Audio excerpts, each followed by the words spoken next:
First of all ಗಂಟಲಲ್ಲಿ ಕಿಚ್ಕಿಚ್ಚಿದೆ, ಅದನ್ನು ಸರಿ ಮಾಡ್ಕೊಳ್ಳೋ ಪ್ರೊಸೆಸ್ನಲ್ಲಿ ಇದ್ದೀನಿ. ನೀವು ಕೇಳ್ತಾ ಇರೋದು ನನ್ನದೇ ಸ್ವಂತ ಧ್ವನಿ ಅಂತ ಪ್ರಮಾಣೀಕರಿಸ್ತಾ, ಕೇಳೋದಕ್ಕೆ ಸ್ವಲ್ಪ ಕಷ್ಟ ಆದರೆ ಅಡ್ಜಸ್ಟ್ ಮಾಡ್ಕೊಳ್ಳಿ ಅಂತ ಹೇಳ್ತಾ ವಿಷಯಕ್ಕೆ ಬರೋದಾದರೆ, ಈ ಸಿನಿಮಾ ನೋಡೋಕ್ಕೆ ಕಥೆಯ ಪ್ರಕಾರ ಇದ್ದಿದ್ದು ಒಂದೇ ಒಂದು ಪಾಯಿಂಟ್, ಬಟ್ ಅದನ್ನು ಇಲ್ಲಿ ಹಾಳು ಮಾಡಿಟ್ಟಿದ್ದಾರೆ ಅಂತ ಅನ್ನಿಸ್ತು. ಆ್ಯಂಡ್ ಆ ಸಿನಿಮಾನೇ ಸುಕುಮಾರ್ ಅವರು ಡೈರೆಕ್ಟ್ ಮಾಡಿ ಅಲ್ಲು ಅರ್ಜುನ್ ಅವರು, ರಶ್ಮಿಕಾ ಮಂದಣ್ಣ ಅವರು ಆ್ಯಕ್ಟ್ ಮಾಡಿರುವಂಥ ಪುಷ್ಪ 2 ಸಿನಿಮಾ. ರಿವ್ಯೂಗೂ ಹೋಗೋಕ್ಕೂ ಮುಂಚೆ ನೀವಿನ್ನೂ ನನ್ನ ಚಾನಲ್ಗೆ ಸಬ್ಸ್ಕ್ರೈಬ್ ಆಗಿಲ್ಲ ಅಂದರೆ ಈಗಲೇ ಸಬ್ಸ್ಕ್ರೈಬ್ ಆಗಿ ನೋಟಿಫಿಕೇಷನನ್ನು ಆನ್ ಮಾಡ್ಕೊಳ್ಳಿ ಅಂತ ಹೇಳ್ತಾ ವಿಷಯಕ್ಕೆ ಬರೋದಾದರೆ, ಈಗ ಆಲ್ರೆಡಿ ನಮಗೆಲ್ಲ ಗೊತ್ತಿರೋ ಹಾಗೆ ಪುಷ್ಪ 1ನಲ್ಲಿ ರಕ್ತಚಂದನವನ್ನು ಕಡಿಯೋ ಕೂಲಿ ಕೆಲಸಕ್ಕೆ ಹೋಗ್ತಾ ಇದ್ದಂತಹ ಪುಷ್ಪರಾಜ್ ಆ ಒಂದು ದಂಧೆಯ ಸಿಂಡಿಕೇಟ್ ಮೆಂಬರ್ ಆಗಿ ತುಂಬ ದೊಡ್ಡದಾಗಿ ಬೆಳೀತಾನೆ. ಈ ಟೈಮ್ನಲ್ಲಿ ಒಬ್ಬ ಪೊಲೀಸ್ ಆಫೀಸರ್ ಪುಷ್ಪನ ಕೆಲಸಗಳಿಗೆ ಅಡ್ಡವಾಗಿ ನಿಲ್ತಾನೆ. ಅವನೇ ಬನ್ವರ್ ಸಿಂಗ್ ಶೆಖಾವತ್. ಇವನನ್ನು ತನ್ನ ಹಾದಿಗೆ ತಂದು ಕೊನೆಯಲ್ಲಿ ಅವನಿಗಿದ್ದಂಥ ಈಗೋವನ್ನು ಪುಷ್ಪ ಕೆಣಕಿರ್ತಾನೆ. ಇಲ್ಲಿಂದ ಅವರಿಬ್ಬರ ದ್ವೇಷ ಕೂಡ ಶುರುವಾಗಿರುತ್ತೆ.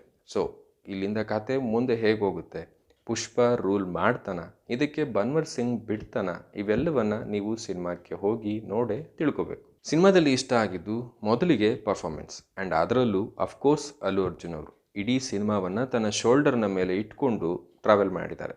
ಸಿನಿಮಾದಲ್ಲಿ ಅವರು ನಮಗೆ ಕಾಣೋ ಪ್ರತಿ ಫ್ರೇಮ್ನಲ್ಲೂ ಅಷ್ಟು ಗೆಟಪ್ನಲ್ಲೂ ಅವರ ಆ್ಯಕ್ಟಿಂಗ್ ಎಂಥವರೆಗೂ ಇಷ್ಟ ಆಗುತ್ತೆ. ಆ್ಯಂಡ್ ಯಾವುದೇ ಕಾರಣಕ್ಕೂ ಆ ಪಾತ್ರದಿಂದ ಹೊರಗೆ ಬರೋದೇ ಇಲ್ಲ. ಈವನ್ ಆ ಶೋಲ್ಡರ್ ಕೂಡ ಇಡೀ ಸಿನಿಮಾದ ಪ್ರತಿ ಫ್ರೇಮ್ನಲ್ಲೂ ಅದು ಹಾಗೇ ಇರುತ್ತೆ. ಅಷ್ಟರ ಮಟ್ಟಿಗೆ ಆ ಪಾತ್ರದಲ್ಲಿ ಅಲ್ಲು ಅರ್ಜುನ್ ಅವರು ಜೀವಿಸಿದ್ದಾರೆ ಅಂತ ಹೇಳ್ಬೋದು. ಆ್ಯಂಡ್ ಆ ಪಾತ್ರಕ್ಕೆ ಇರುವಂಥ ಒಂದು ಸ್ಟೈಲ್, ಆ ಒಂದು ವಿಚಿತ್ರ ಆ್ಯಟಿಟ್ಯೂಡನ್ನು ಅವರು ಕ್ಯಾರಿ ಮಾಡಿರೋ ರೀತಿ ಸೂಪರ್.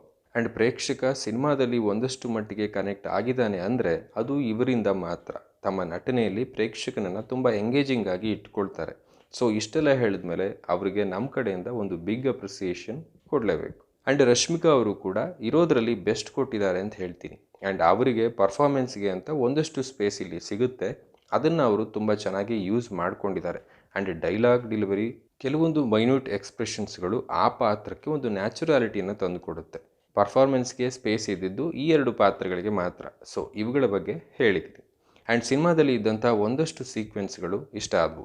ಪುಷ್ಪನ ಎಂಟ್ರಿ, ಸಾರಿ ಕೇಳೋದು, ಕಿಸಿಕ್ ಅಂತ ಫೋಟೋ ತೆಗೆಯೋದು ಆ್ಯಂಡ್ ಕೌಂಟರ್ಗಳನ್ನು ಕೊಡೋದು ಚೆನ್ನಾಗಿದ್ವು. ಆ್ಯಂಡ್ ಪುಷ್ಪ 1ಗೆ ಕಂಪೇರ್ ಮಾಡಿದರೆ ಇದರಲ್ಲಿ ಎಲಿವೇಷನ್ಗೆ ಅಂತ ಒಂದಷ್ಟು ಸೀಕ್ವೆನ್ಸ್ಗಳನ್ನು ಬರ್ಕೊಂಡಿದ್ದಾರೆ. ಅವು ಒಂದಷ್ಟು ಮಟ್ಟಿಗೆ ವರ್ಕ್ ಆಗಿದೆ ಅಂತ ಹೇಳ್ತೀನಿ. ಆ್ಯಂಡ್ ಸಿನಿಮಾದ ಬ್ಯಾಕ್ಗ್ರೌಂಡ್ ಸ್ಕೋರ್ ತುಂಬಾ ಚೆನ್ನಾಗಿ ಬಂದಿದೆ. ಸಾಕಷ್ಟು ಸೀನ್ಸ್ಗಳನ್ನು ಪ್ರೇಕ್ಷಕನಿಗೆ ಮುಟ್ಟಿಸೋದ್ರಲ್ಲಿ ಬ್ಯಾಕ್ಗ್ರೌಂಡ್ ಸ್ಕೋರ್ ಒಂದು ಒಳ್ಳೆಯ ಕೆಲಸವನ್ನು ಮಾಡಿದೆ ಅಂತ ಹೇಳ್ಬೋದು. ಆ್ಯಂಡ್ ಫೈಟ್ಗಳನ್ನು ಕೂಡ ತುಂಬ ಚೆನ್ನಾಗಿ ಕೊರಿಯೋಗ್ರಾಫ್ ಮಾಡಿದ್ದಾರೆ. ಅದರಲ್ಲೂ ಜಾತ್ರೆ ಹಾಗೆ ಕ್ಲೈಮ್ಯಾಕ್ಸ್ನ ಫೈಟ್ ತುಂಬಾ ಚೆನ್ನಾಗಿ ಬಂದಿದೆ. ಆ್ಯಂಡ್ ಡೈಲಾಗ್ಗಳು ಅಂದರೆ ಕನ್ನಡಕ್ಕೆ ಅನುವಾದ ಮಾಡೋದರಲ್ಲಿ ಬಳಸಿರುವಂತಹ ಪದಗಳು ಒಂದೊಳ್ಳೆಯ ಫೀಲನ್ನು ಕೊಡುತ್ತೆ. ಇನ್ನು ಸಿನಿಮಾದಲ್ಲಿ ಇಷ್ಟ ಆಗದೇ ಇದ್ದಿದ್ದು ಅಂದರೆ ಇದರ ರೈಟಿಂಗ್. ಸಿನಿಮಾದಲ್ಲಿ ಬರೆದುಕೊಳ್ಳೋಕೆ ಕತೆ ಅಂತ ಏನೂ ಇಲ್ಲ. ಒಂದಷ್ಟು ಎಲಿವೇಷನ್ ಸೀಕ್ವೆನ್ಸ್ಗಳನ್ನು ತಂದು ಜೋಡಿಸಿ ಅದಕ್ಕೆ ಒಂದು ಕಥೆಯ ರೂಪವನ್ನು ಕೊಟ್ಟು ಹೇಳಿದ್ದಾರೆ. ಬಟ್ ಅದು ಇಲ್ಲಿ ವರ್ಕ್ ಆಗಲಿಲ್ಲ ಅಂತ ಹೇಳ್ತೀನಿ. ಪುಷ್ಪ 2 ನೋಡೋದಕ್ಕೆ ಕಥೆಯ ಪ್ರಕಾರ ಇದ್ದಂಥ ಒಂದೇ ಒಂದು ಕಾರಣ, ಅದು ಪುಷ್ಪ ಹಾಗೆ ಬನ್ವರ್ ಸಿಂಗ್ ನಡುವಿನ ಟಗ್ ಆಫ್ ವಾರ್. ಬಿಕಾಸ್ ಪುಷ್ಪ 1ನಲ್ಲಿ ಎಲ್ಲವನ್ನ ಹೇಳಿ ಆಗಿತ್ತು, ಇದ್ದಿದ್ದು ಇದು ಒಂದೇ. ಬಟ್ ಅದಕ್ಕೆ ಇಲ್ಲಿ ಇಂಪಾರ್ಟೆನ್ಸನ್ನು ಕೊಡಲಿಲ್ಲ. ಆ್ಯಂಡ್ ಬನ್ವರ್ ಸಿಂಗ್ ಪಾತ್ರ ಅಂತೂ ಯಾವುದೋ ಒಂದು ಕಾಮಿಡಿ ಕ್ಯಾರೆಕ್ಟರ್ನ ನೋಡಿದ ಹಾಗಾಗುತ್ತೆ. ಆ್ಯಂಡ್ ತುಂಬಾ ಓವರ್ ಕೂಡ ಅನಿಸುತ್ತೆ. ಆ್ಯಂಡ್ ಶ್ರೀವಲ್ಲಿ ಪಾತ್ರವನ್ನು ಆ ಫೀಲಿಂಗ್ ಅನ್ನೋದಕ್ಕೇ ಜಾಸ್ತಿ ಒತ್ತು ಕೊಟ್ಟು ಬರೆದುಕೊಂಡಿದ್ದಾರೆ ಅಂತ ಅನಿಸುತ್ತೆ. ಈ ಪಾತ್ರಗಳನ್ನು ತೋರಿಸಿರೋ ರೀತಿ ಇಷ್ಟ ಆಗಲಿಲ್ಲ. ಆ್ಯಂಡ್ ಪುಷ್ಪ 1ನಲ್ಲಿ ಸಾಕಷ್ಟು ವಿಷಯಗಳನ್ನು, ಪಾತ್ರಗಳನ್ನು ಪುಷ್ಪ 2ಗಾಗಿ ಪೆಂಡಿಂಗ್ ಮಾಡಿದರು. ಇಲ್ಲೂ ಕೂಡ ಅದೇ ನಡೆದಿದೆ. ಇದು ಎಷ್ಟರ ಮಟ್ಟಿಗೆ ಸರಿ ಗೊತ್ತಿಲ್ಲ. ನನ್ನ ಪ್ರಕಾರ ಅವುಗಳನ್ನು ಟಚ್ ಮಾಡಬೇಕಿತ್ತು ಅಂತ ಹೇಳ್ತೀನಿ.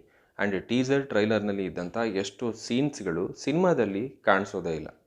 ವೇರ್ ಇಸ್ ಪುಷ್ಪ ಅನ್ನೋ ಸೀನ್ ಆ್ಯಂಡ್ ಈ ಫ್ರೇಮ್ನಲ್ಲಿ ಕಾಣ್ತಾ ಇರುವಂಥ ಜಪಾನ್ನ ಒಂದಷ್ಟು ಸೀಕ್ವೆನ್ಸ್ಗಳು ಸಿನಿಮಾದಲ್ಲಿ ಕಾಣಿಸ್ತಾರೆ. ಆ್ಯಂಡ್ ಸಿನಿಮಾದ ಶುರುವಿನಲ್ಲಿ ಬಂದಂತಹ ಜಪಾನ್ ದೇಶದ ಒಂದು ಫೈಟ್, ಅದು ಯಾಕೆ ಬಂತು ಅನ್ನೋದಕ್ಕೆ ಒಂದು ಪ್ರಾಪರ್ ರೀಸನ್ ಕೂಡ ಇಲ್ಲ. ಆ್ಯಂಡ್ ಅದು ಅಲ್ಲಿಗೆ ನಿಲ್ಲುತ್ತೆ, ಮುಂದೆಲ್ಲೂ ಕೂಡ ಅದರ ಬಗ್ಗೆ ಮಾತಾಡೋದು ಇಲ್ಲ. ಆ್ಯಂಡ್ ಹೀರೋಗೆ ಒಂದಷ್ಟು ಚಾಲೆಂಜಿಂಗ್ ಅನ್ನೋ ಸನ್ನಿವೇಶಗಳನ್ನು ಬರ್ಕೋಬೇಕಿತ್ತು. ಬಿಕಾಸ್ ಹೀರೋಗೆ ಇಲ್ಲಿ ಒಂಥರ ಸೂಪರ್ ಪವರನ್ನು ಕೊಟ್ಟಿದ್ದಾರೆ ಅಂತ ಅನಿಸುತ್ತೆ. ಅವನಿಗೆ ಟಕ್ಕರ್ ಕೊಡೋಕೆ ಒಂದೊಳ್ಳೆಯ ಸ್ಟ್ರಾಂಗ್ ವಿಲ್ಲನ್ ಇಲ್ಲಿ ಇಲ್ಲ. ಇದ್ದಿದ್ದು ಒಂದೇ ಪಾತ್ರ, ಅದನ್ನು ಕೂಡ ಇಲ್ಲಿ ಕಾಮಿಡಿ ಪೀಸ್ ಆಗಿ ಮಾಡಿಟ್ಟಿದ್ದಾರೆ. ಸೊ ಇವುಗಳಿಂದ ಸಿನಿಮಾ ತುಂಬ ಹಿಂದೆ ಉಳಿಯುತ್ತೆ ಅಂತ ಹೇಳ್ತೀನಿ. ಸೊ ಇದಿಷ್ಟು ನನ್ನ ರಿವ್ಯೂ. ನೀವು ಈಗ ಆಲ್ರೆಡಿ ಸಿನಿಮಾವನ್ನು ನೋಡಿದರೆ ನಿಮಗೇನು ಅನ್ನಿಸ್ತು ಅನ್ನೋದನ್ನು ಕೆಳಗಡೆ ಕಮೆಂಟ್ ಮಾಡಿ ತಿಳಿಸಿ.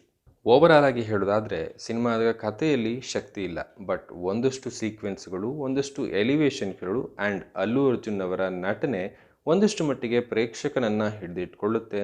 ಸೊ ಇನ್ನುಳಿದಿದ್ದು ನಿಮಗೆ ಬಿಟ್ಟಿದ್ದು ಅಂತ ಹೇಳ್ತಾ ನಾನು ಮತ್ತೆ ಸಿಗ್ತೀನಿ. ಅಲ್ಲಿವರೆಗೂ ಸ್ಟೇ ಟ್ಯೂನ್.